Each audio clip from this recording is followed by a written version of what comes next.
(1946년) 대학 승격 이후 1950년대까지는 대학 교육을 위한 체제와 공간의 토대를 정비한 시기였습니다.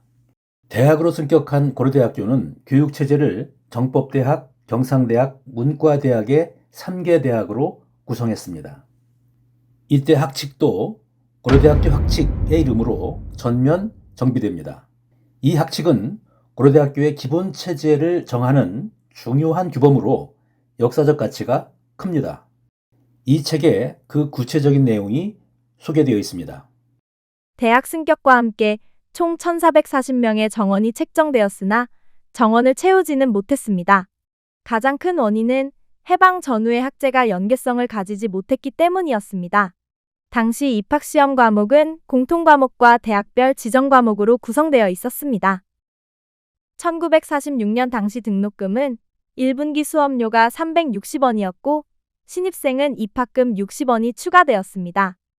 수업료와 입학금 외에 용지대, 후원금, 학생 문고비와 같은 잡부금도 상당한 비율이었습니다. 그리고 1949년 9월 대학원이 설립되어 명실공히 학문이 전승되는 공동체로서의 대학교 체계가 구축되었습니다.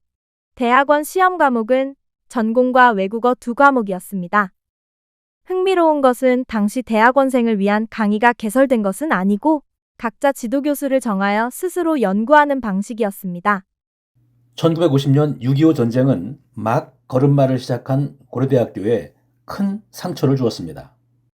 당시 정부는 전쟁 관련 대책을 내놓지 않아 6월 27일 오전까지 대부분의 학교와 마찬가지로 고대도 정상적으로 학사 일정을 진행했습니다. 북한군의 서울 점령이 6월 28일 오전이니 급한 문서들만 챙겨 남쪽으로 피난했다 합니다.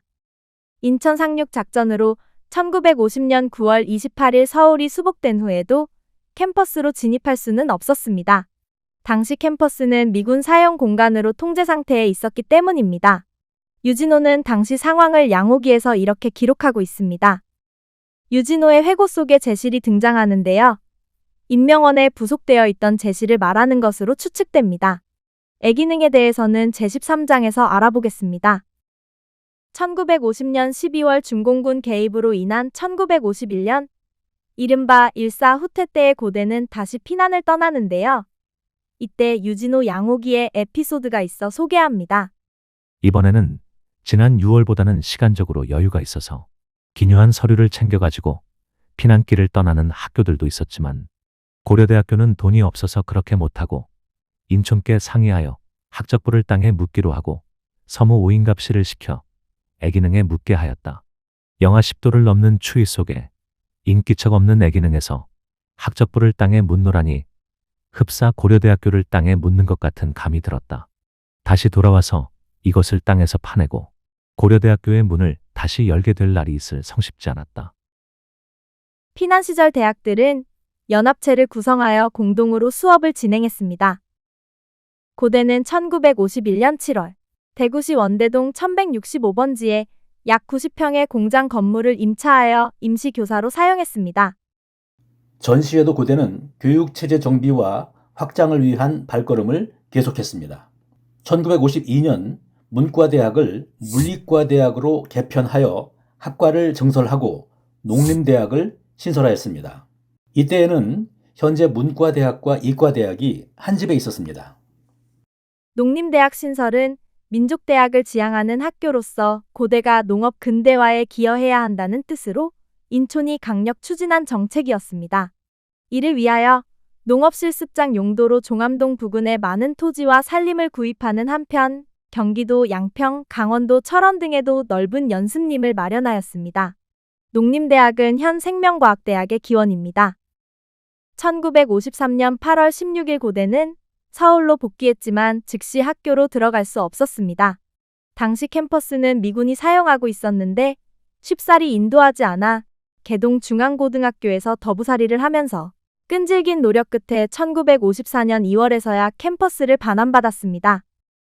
1950년대 학교의 핵심 현안은 공간 문제였습니다. 본관과 중앙도서관이 있었지만 학생 수 급증에 따른 수요를 감당하기에는 무리였습니다. 이 시기 서관과 농림대학 건물이 완성됩니다. 6.25 전에 시작된 서관 신축 공사가 전쟁으로 중단되었다가 1954년 5월 재개되어 1955년 5월 5일 50주년 기념식에서 증정되었습니다. 이 사진에서 보는 바와 같이 완성 부분은 본관을 바라보는 남북 방향의 날개이고요. 나머지 부분은 1961년 6월에서야 마무리되었습니다. 이 사진은 1961년 완성된 서관의 모습입니다. 탑상부에 올린 시계탑이 큰 특징인데요.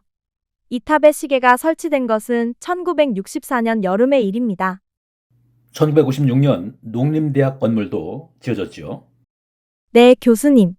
중앙도서관의 동쪽 편에 건축된 농림대학 건물은 1955년에 시작하여 1956년에 준공하고 1958년 12월에는 3층으로 증축되었습니다.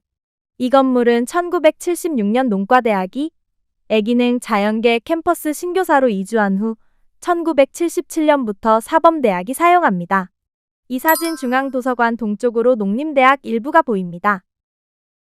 1954년에는 물리과대학을 문학부와 이학부로 구분하고 물리과대학 이학부의 20학과를 수학과와 물리학과로 분리하여 현 이과대학의 토대를 구축합니다.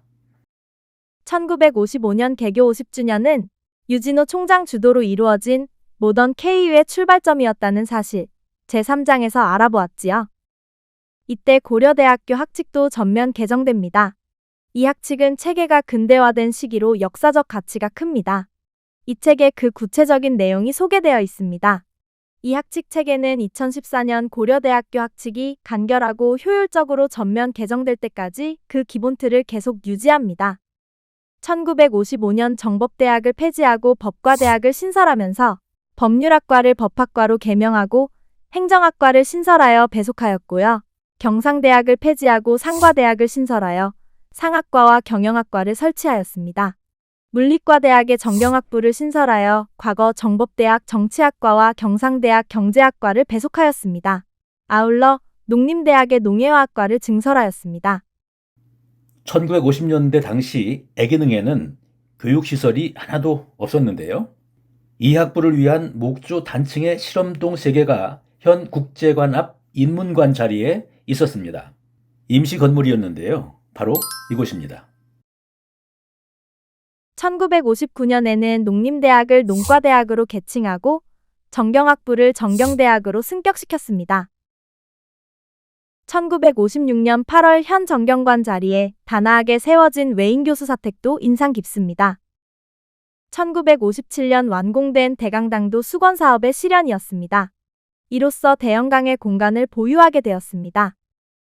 대강당은 현재 SK미래관과 어우러진 구조로 되어 있습니다. 1958년에는 교수회관 겸 여학생회관도 완공되었습니다. 이 건물은 2006년 동원 글로벌 리더십홀 신축을 위해 철거되었습니다.